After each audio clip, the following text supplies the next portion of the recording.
All right, all right. Let's get our other Facebook groups in here before it's time to go. And we got our spinning wheels going. Ooh, one and come on. There we go. 1 and 2.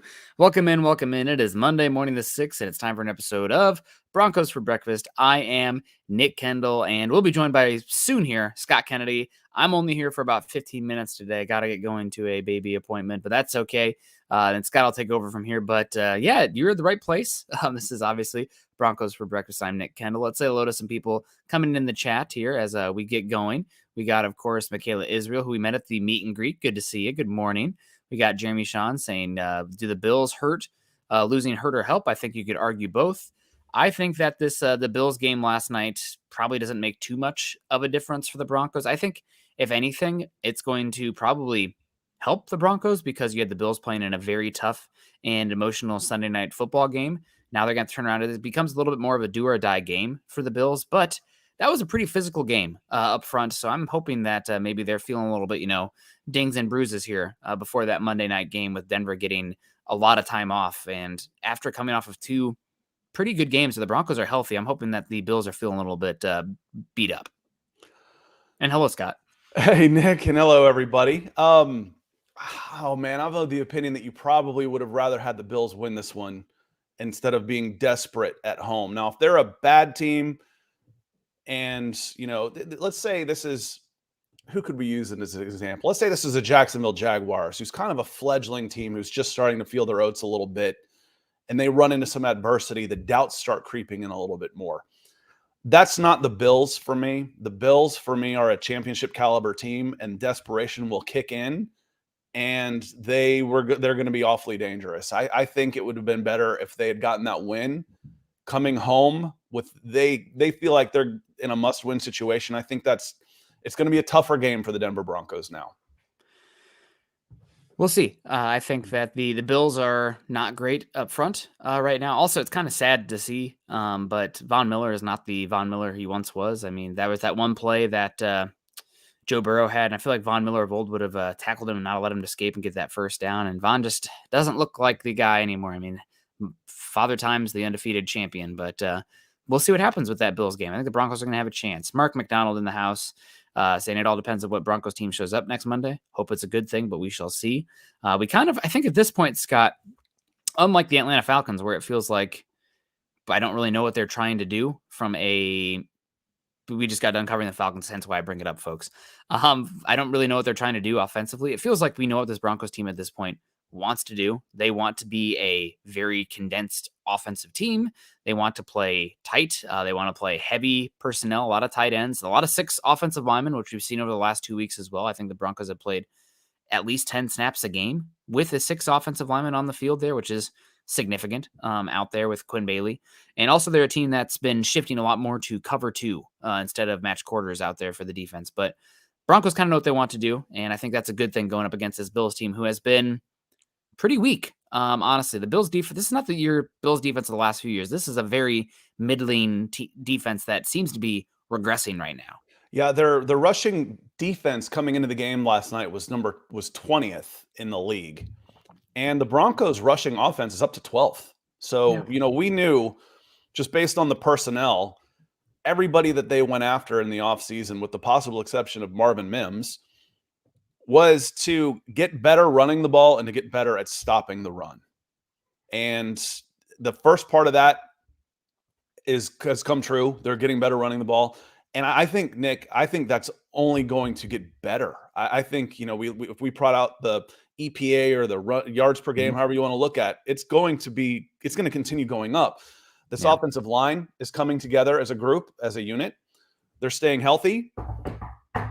Knock on wood, they're staying healthy.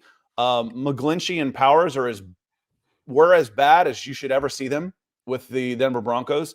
Powers has gotten better and better each week. McGlinchey missed an entire offseason of working out with training camp and preseason games, settling in on a big dollar contract at right tackle, whose specialty is running the ball. And Javonte Williams looks like Javonte Williams. Yeah. And just getting into the ball. Out of heavy personnel. The Bills so far this season, 31st defensive EPA per rush out of their base defense. How do you get opposing teams in their base defenses? tight ends, fullbacks, extra offensive line. So that's going to be an interesting chess match here because they have been dreadful against the run from their base defense. They're lacking in linebackers and defensive line depth.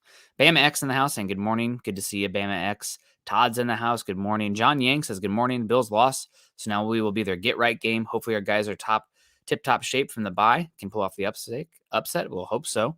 Good to see you. I see Conga Hydra's in here. I don't know what the comment means, but good to see you. Also, we got Michael Ronquillo always in the house saying, good morning, Nick and Scott on Broncos for breakfast. Go Broncos. Go Michael. Always appreciate Michael coming in. Thank you for the stars, Michael. It's always a big help to the show and the things that we do. And Jamal coming in says, morning, Broncos country. Today is my birthday, 39 years young. Well, happy birthday, my friend. Glad you're spending it with us. Hopefully we can make your day a little brighter. So happy birthday. I hope you have a great day and, have a long weekend. Happy birthday Monday. Makes Monday feel a little better, doesn't it? Yeah, hopefully. Happy birthday to Jamal, guys in the chat. Make sure you wish Jamal Killings a happy birthday. Andy Schrantzen here saying, morning, everyone. Quentin Caldwell's in here, too. Always good to see Quentin Caldwell. See Michael Evans in the house. Our guy, Ethan. What show? I thought this was a group chat. We have fun. Yeah, we were a little late. We scheduled this one for a quarter till. So at least I told Nick to schedule it for a quarter till. I don't know if he did or not. I think after we talked about me skipping over early, I set it back to 30, but we're here. Zach Powers, morning. Sinji, what's up? Jason O'Neill, been a while in dad life. Adulting can be challenging when juggling all events. Ugh, don't scare me.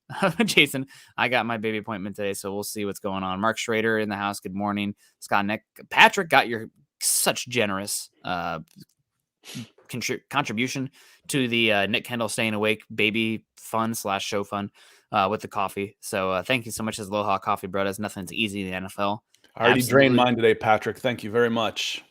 I need more. I need more. Kayleon Green says, yo, good to see you, Kayleon. And Richard Miles, good morning, Nick and Scott. I saw Russell. Don't know what this means. He saw Russell, but I'm sure he'll follow up. Yeah, good to see you. Happy birthday to Jamal Killings, like we said. And yeah, Scott, so let's get into it. Before we get on out of here, I'll kind of leave you. Russell Wilson's ranked pretty good on yards, touchdowns, and such. Yeah, Russell Wilson, we're going to have time to get into a lot of the Russell Wilson conversation here, but he's been very good so far this season in your basic stats, like the Broncos. Scott, how many rushing touchdowns do you think the Broncos have this season? 6. I think they have... It might only be 1. I was going to say, I don't remember any of them, but I can't remember. Their red zone offense is screen passes. Yes, exactly. And a lot of the quick hitters and stuff out there. But that's one reason I'm a little biased to talking about Bijan Robinson behind the line of scrimmage and then getting leverage outside, getting a numbers advantage outside the box.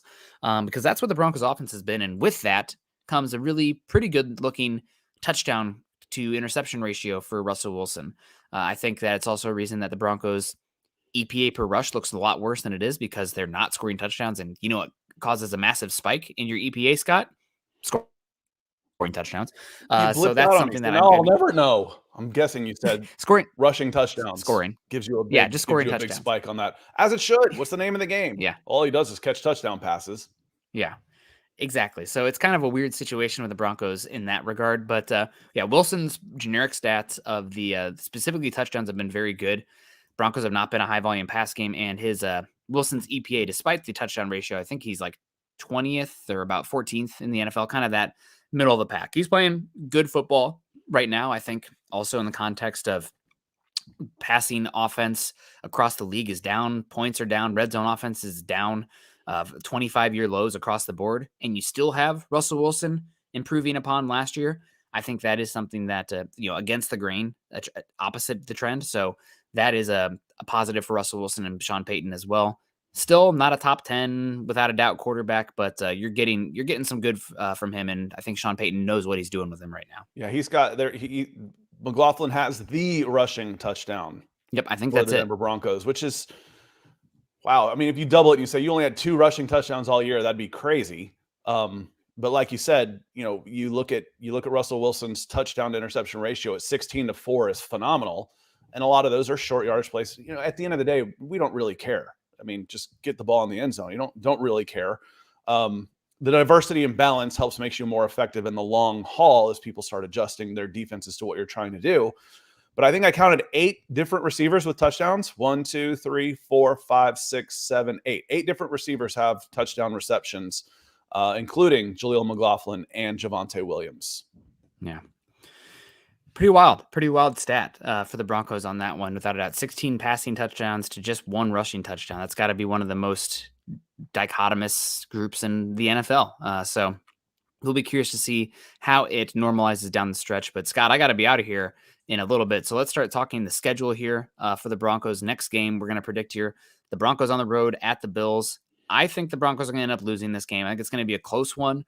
But at the end of the day, I think, like we talked about, the Bills are just more talented. I think that they're going to be able to do some things now. Can the Broncos get a lead early with that rushing game, stick with the rush game, and force Josh Allen into a mistake, because we know a mistake will come?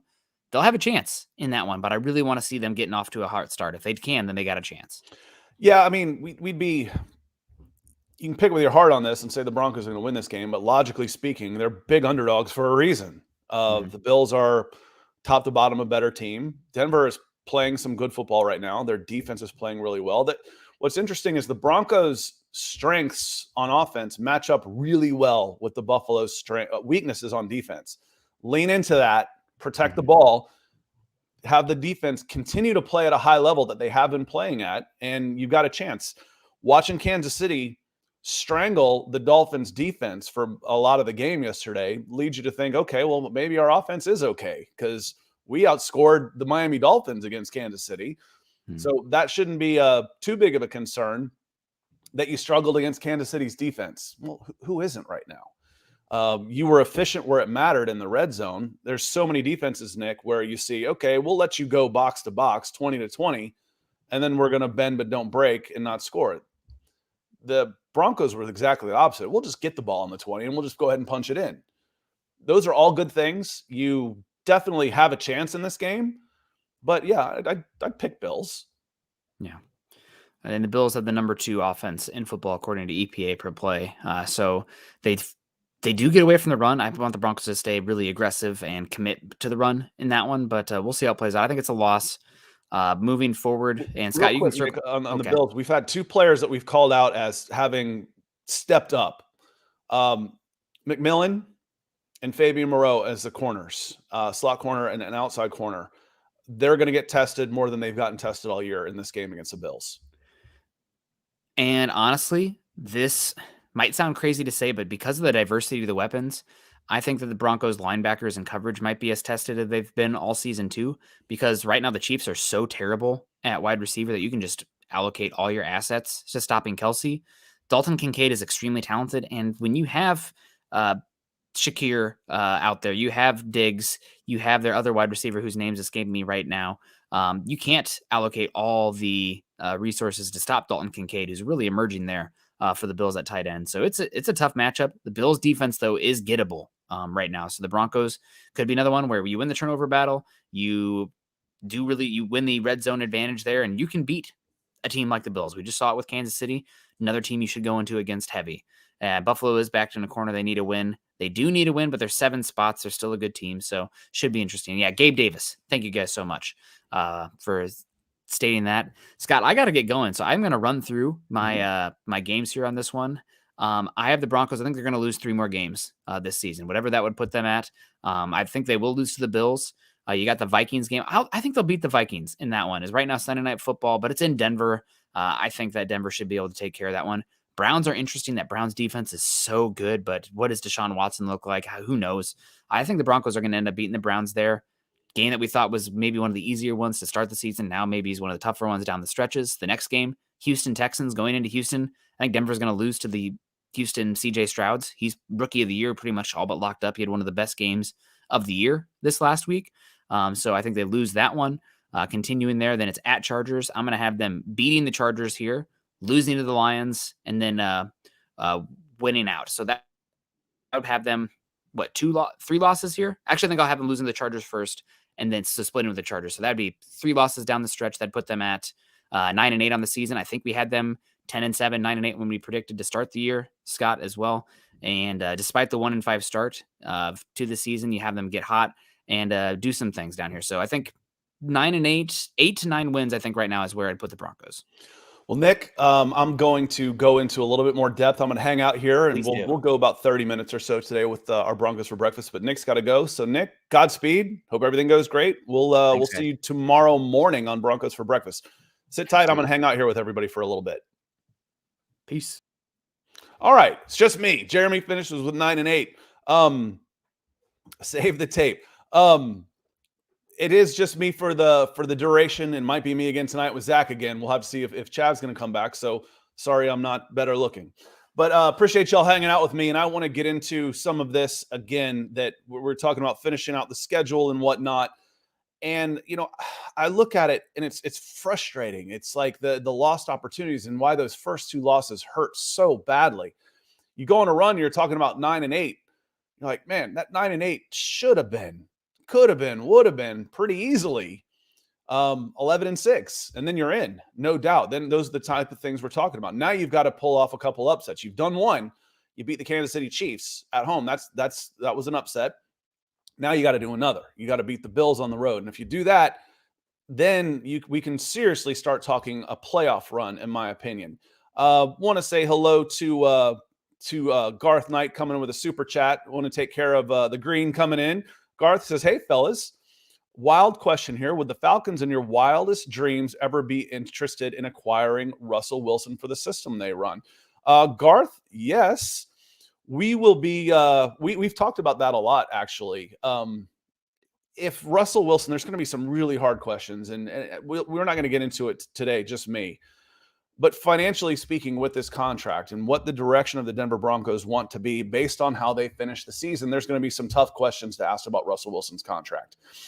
If he finishes this season the way he has started this season, and I take a look at his box scores at the end, and I see a 32-8 touchdown interception ratio with a 100+ rating, all of a sudden he becomes a tradable asset. Now that's going to be just a fraction of the money that is going to count on your dead cap because of all of the guarantees. But any dollars that you can get someone else to pay him at least counts towards your cap.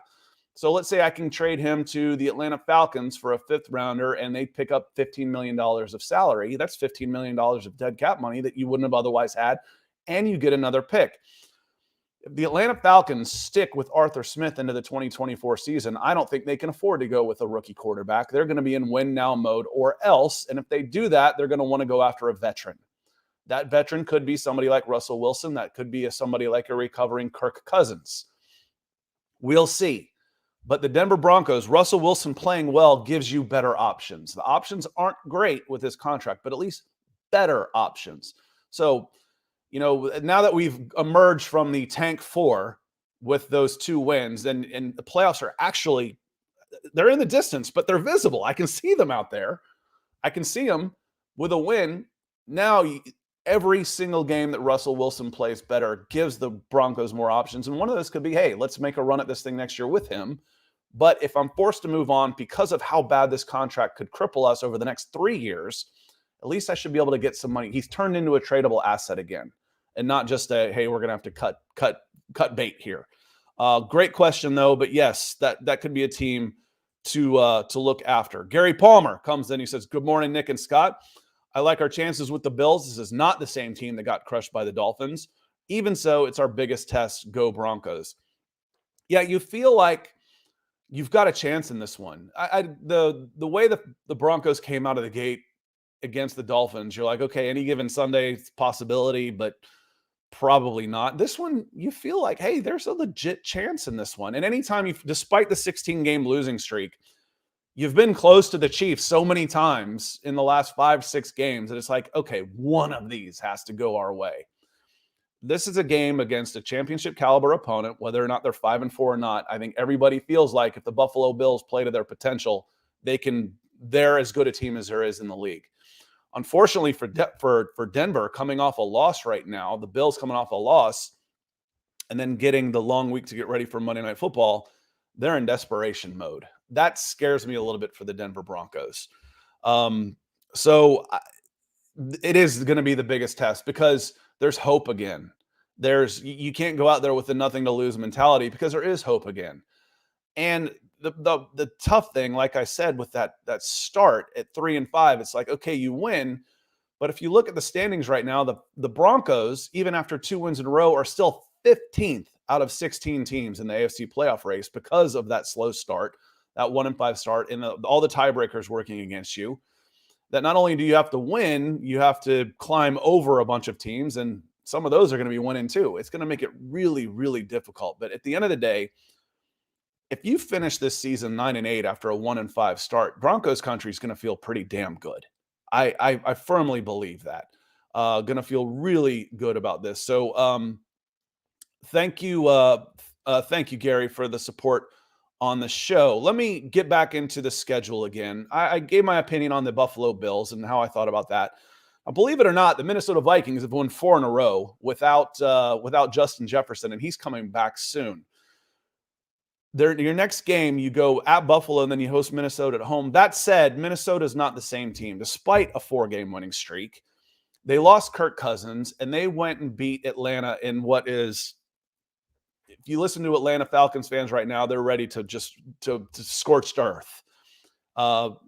Josh Dobbs comes in the first quarter, hadn't even thrown a pass to a single player, learned the cadence of the plays. That day, like while they're on the field, like, okay, on 3, it sounds like this. They're doing that on the field and they go and beat the Atlanta Falcons. It's a dangerous team. It is. These guys play hard under Kevin McConnell. It's a dangerous team, but this is a game. If you're close to Buffalo Bills and you're the way you've been playing, this is a game you should win. So I'm with a win on that one too. That's 1-1 down the stretch for me. Cleveland at home. The Browns are the Browns, man. You never, when they're good, you still don't know what you're going to expect, and you can beat this team. I'm 2-1 right now. Let's chalk that one up to a win for Denver on the Cleveland Browns. At Houston becomes really tough. CJ Stroud is playing out of his mind. D'Amico Ryans has those guys playing really well. They've got playoffs in their sights as well. I'm going to say on the road is a loss. That's 2-2. At Los Angeles, you split those. The Chargers, I think, speaking of a rudderless ship right now, they're going to be looking for a new coach probably. You win that game, you're 3-2. At Detroit is 3-3. And then New England, Los Angeles, Las Vegas. Those next 3 games, I think winning the 3 in a row would be awfully tough, even though I think you probably should win all 3. You wish you had gotten the Raiders while Josh McDaniels was still there. I said that last week. And sure enough, here come the Raiders playing a lot better. I go 2-1 in that group. That's a 5-4 finish on the last 9. That is an 8-9 overall after a 1-3 start. If I had offered you 8-9 after 1-5, you probably would have snatched my hand off and said, yeah, we'll take that. Just because winning is so much better than losing. There's going to be some people out there that would say, damn it, we should have been lost. We should have been tanking for this player, blah, blah, blah. No, man, you get out there, you want to win. You want to build towards the future. You want to have some positive momentum going into the offseason with your team, with potential free agents, et cetera, et cetera. So I guess my updated record for the team would be 8-9 with a possible split of, okay, can you win all 3 of those games at the end? Because that's where Nick had me at 9-8, where he had the Broncos winning out those last 3, where I had 2-1 in those last 3. I'm not sure which one it would be, because you should beat the Patriots. That one is the most sure thing on Christmas Eve. And then on New Year's Eve, you've got the Chargers at home, and then at Vegas on January 7th. Those are the last 3. Tickets are going pretty cheap. Maybe we should have a meet and greet for Christmas with New England. It says tickets as low as $30 over there at ESPN. I want to, let's see, Miranda, Mrs. Denver Villa says, Steve Atwater said 7-2, so you're way off. Maybe I'm way off of what he said. I said 5-3. What did I say? 5-4. That's not too far off. But one of the phrases I always like to use when trying to predict the future, which I do a lot, and whether it's prognosticating players or picking games, is let me be wrong before you tell me I am wrong. Because I'm not wrong yet. 5-4. I think 5-4 would be a pretty damn good finish. So we will see on that. Michaela coming in. with the support. Says, you're killing it, Scott. Great show. I may be being too optimistic, but I think the Broncos will beat the Bills. I think the Broncos have every chance in the world of beating the Bills. And it's more than just any given Sunday. That's how we felt coming in to the Miami Dolphins game. Can they beat the Dolphins? Yeah, this is why. I mean, look what happens. Turnovers, blah, blah, blah. But realistically, no. That was as close to as an unwinnable game as the Broncos were going to face this year in Miami against a red-hot Miami Dolphins team early with a struggling defense trying to figure out how to lace up their shoes at the right time for the Denver Broncos. That was as close to as unwinnable game as you will ever see. That's how low we set the expectations, and they didn't even live up to those. It says a lot to me about this team that they've turned it around from there. It really does. You're an underdog, but yeah, I can come up with some really valid reasons other than, okay, everybody has a day off. No, I can look at this team and say, Josh Allen's prone to throwing interceptions and he's a little banged up. Their run defense isn't very good, and the Denver Broncos are running the ball really well. Cortland Sutton has stepped up and become an alpha receiver for this team when you need him. Javonte Williams is playing as good a ball right now as we have seen since his injury. He's back. Russell Wilson has become effective and efficient with a 16-4 touchdown interception ratio and has looked more and more comfortable throughout the Chiefs game. The Chiefs have been strangling everybody. They took care of Tua and the Miami Dolphins too. That's a pretty good offense.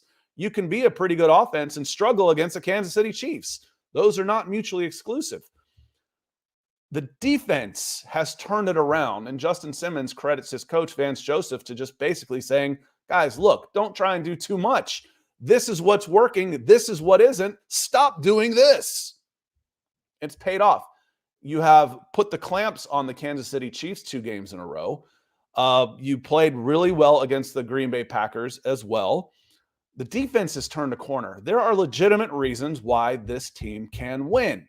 Now, all that said, Scott, you still pick the Bills. Yeah, of course. I mean, the Bills are favored for a reason. They've got the number 1 offense pretty close to in the NFL. They're at home. They're desperate. They're coming off a loss. I got to pick somebody, and right now I would lean towards the Bills. But, Michaela, you're absolutely right. You can win this game, and it wouldn't just be a fluke. It would be a statement that says the Denver Broncos, they're back. Pay attention. If you don't pay attention to us, we're going to sneak in the back door of the playoffs as one of the hottest teams in the NFL. It's going to be a really fun game. And for Monday Night Football's sake, they're pretty happy the way the Denver Broncos have turned around to be good for their ratings. And thank you very much, Michaela, coming in on here. Want to say hello. Here comes another one. Ethan coming in big, got that Broncos orange he wants to see lots of 2s. He's all 2s on this. 2 on his super chat. He says, put PS2. That's Patrick Surtain Jr. to a layman like me. On Diggs all day, and Broncos have a chance at another high turnover game as Allen presses a lot when Diggs is not there. Ethan, we're sharing a brain again because Pat Surtain would never do it. It's just not in his nature. But the way Josh Allen has a propensity for throwing the ball to guys in other uniforms, wouldn't it be kind of funny if Pat Surtain came out and just issued a challenge, just a little trash talk, just to get in their heads a little bit? He's scared to throw at me. Josh Allen will not throw at me. He's scared to throw the ball at me. Josh Allen is maybe immature enough to take the bait. Because he certainly plays an immature game at times to his own, and I think he'd be the first to admit it, with the high turnovers. I think it would actually be kind of fun. And now, that's not his style at all. And we could say, listen, this was just gamesmanship. He wouldn't get the reputation for being this mouthy corner, blah, blah, blah. 'Cause we could play that off. We could have his back saying this is just gamesmanship and Pat Surtain trying to get an edge in a game. But I think it would actually be kind of funny. I think it would actually be pretty good strategy to challenge him. I dare you to challenge me. So I'm very interested in this. Put PS2 on Diggs. One of the old strategies when you had a number 1 corner was to actually put him on their number 2 receiver, put your best corner on their number 2, and then double up the number 1. which could be more effective. So, but what's nice is you have a weapon like PS2 to use how you want to. And depending on how the game goes, you might use them in a bunch of different ways. And you've got McMillan and Moreau playing at a high enough level that, listen, I trust them to not get torched the way that poor God, blanking on his name, Damari Mathis was in the first couple games of the season. The play from your cornerbacks has been a lot better. And then let Justin Simmons go out there and be an $18 million man that he's getting paid for. So a very good idea. It's nice having that weapon that you can use in a variety of ways out there, like just trying to lock up your number one guy. The one thing I have that I don't necessarily like about that is it's hard to play defense, no matter how good you are. And they'll use Diggs everywhere. They will motion him. They will chip him. They'll put him in the slot. They'll get him the ball in a zillion different ways. And I almost like the idea of doubling him more and then using Surtain off of Diggs to shut down somebody else. It's kind of that Kansas City Chiefs thing. Hey, Kelsey's going to beat you. Or, he's going to get his. Don't let somebody else beat you. Diggs might get his. Don't get beat by somebody else. But it's an interesting matchup. It's a fascinating matchup for sure as we get ready for this game next Monday. Thank you, Ethan. Certainly appreciate it. Let me see here. Furman Michael Jeremy comes in. This feels like a newer name, so welcome. He says, good morning, y'all. My 7-year-old is getting her arm cast on and was begging me to put it on the MHH podcast, starting them early. Well, there we go. Well, I hope she was okay. 7 years old. I think that's about how old I was with my first leg cast. So, I know that was scary for you and your family, scary for her, but it'll be fun going to school and getting all that attention. So appreciate you spending some time with us. Chase Wellner says that Allen hasn't been the same without head coach Brian Daboll. And Daboll had done some good things. He certainly got Daniel Jones a lot of money. Bad news for Daniel Jones yesterday, but he did get that big contract last year. But Daniel Jones looks like he's out for the year, and Daboll could get the chance to draft his quarterback of the future coming up next year. But Daboll's a pretty good coach. He's done a pretty good job with quarterbacks. Want to move down here, and it's Zach, and we're going to wrap it up here pretty soon. I wanted to make sure we got at least 30 minutes here for you on Broncos for breakfast. But he says, Josh Allen has about 20 pounds on every one of our edge rushers. Sacks will be tough to get from the edges. Yeah, that said, if you wrap a guy up, you're going to bring him down. I mean, it's just a matter of how much do they want to use him in the running game to push the pile? Instead of a 3-yard gain as he drives, he pushes guys for 6 to 7 yard gains. To me, that's where the weight difference is. If I'm chasing a guy down, it doesn't really matter how big he is. You trip him up, you can, and that's where Nick Bonito is really good with the speed rush. If he's chasing backside, and if you don't block him, he's really good too. That's how he's gotten a few of his sacks. So I wouldn't worry too much about that. For me, it's the limiting the yards after contact, like you're saying, Zach. If you get him in the backfield, you can sack him. But if he takes off and runs, make sure you put him down at first point of contact. That's where he can really hurt you. He's got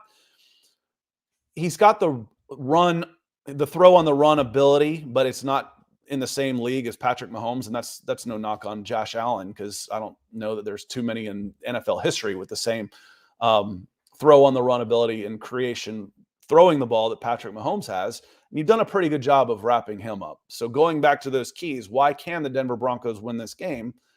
They've dealt with mobile quarterbacks. Now, the weapons on the backside are more dangerous for the Buffalo Bills. I believe that. And this is going to be a big test for that defense. Let me see here. Jason O'Neill, and this we're probably going to get out of here after this one. Jason says, hey, Scott, if the Broncos beat the Bills, do you feel that the media will look at the Broncos with more respect, or will the media chalk it up to the Bills had a down game? Jason, I think when you win 3 in a row, then you start getting the respect you deserve. You beat a bad Green Bay Packers team. I think they're 2-7 now. Okay, so what? That doesn't do anything for me on the national level. You beat the Kansas City Chiefs when they had 4 or 5 turnovers and Patrick Mahomes was sick. We're going to chalk that one up to a fluke. You've won 2 in a row. Well, now you went and beat the Bills in Buffalo to win your third in a row. Now I'm paying attention. Now it's legit.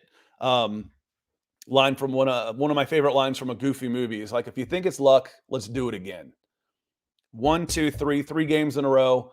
You're now 4-5 on the season, knocking on the door of a playoff spot. You're going to be taken seriously, and people will start looking at the Denver Broncos as a team. Watch out for the Denver Broncos. They have quietly won 3 in a row. They are now a playoff contender in a loaded AFC. I just wrote the headlines for them. You'll see that almost word for word for the Denver Broncos. So I think, because I'm in that same boat. I am absolutely in that same boat. I am ready to jump on the Denver Broncos bandwagon as a playoff contender if they can go and beat the Bills. That's where I am. After that, you lose this game because of the hole that you've dug at 3-6. I just think it's too big of a hole to climb out of. So we will see. Go and win this game, and we will see. On that note, I'm going to get out of here. It's Michael Ranquillo is closing us out on Facebook. He says, great show today, Nick and Scott on Broncos for Breakfast. Thank you very much, sir. Also want to say thank you and I want to say happy birthday to Jamal Killings. Want to say thank you for the support to Michael Santu-Stevan, Garth Knight, Gary Palmer, Michaela Israel, and the DWI guys. That's Ethan over in England. So thank you very much, everybody. We will be back tonight on the Mile High Huddle podcast. It'll either be me and Zach or Chad and Zach. But we will be here tonight, 6 o'clock on Mountain Time.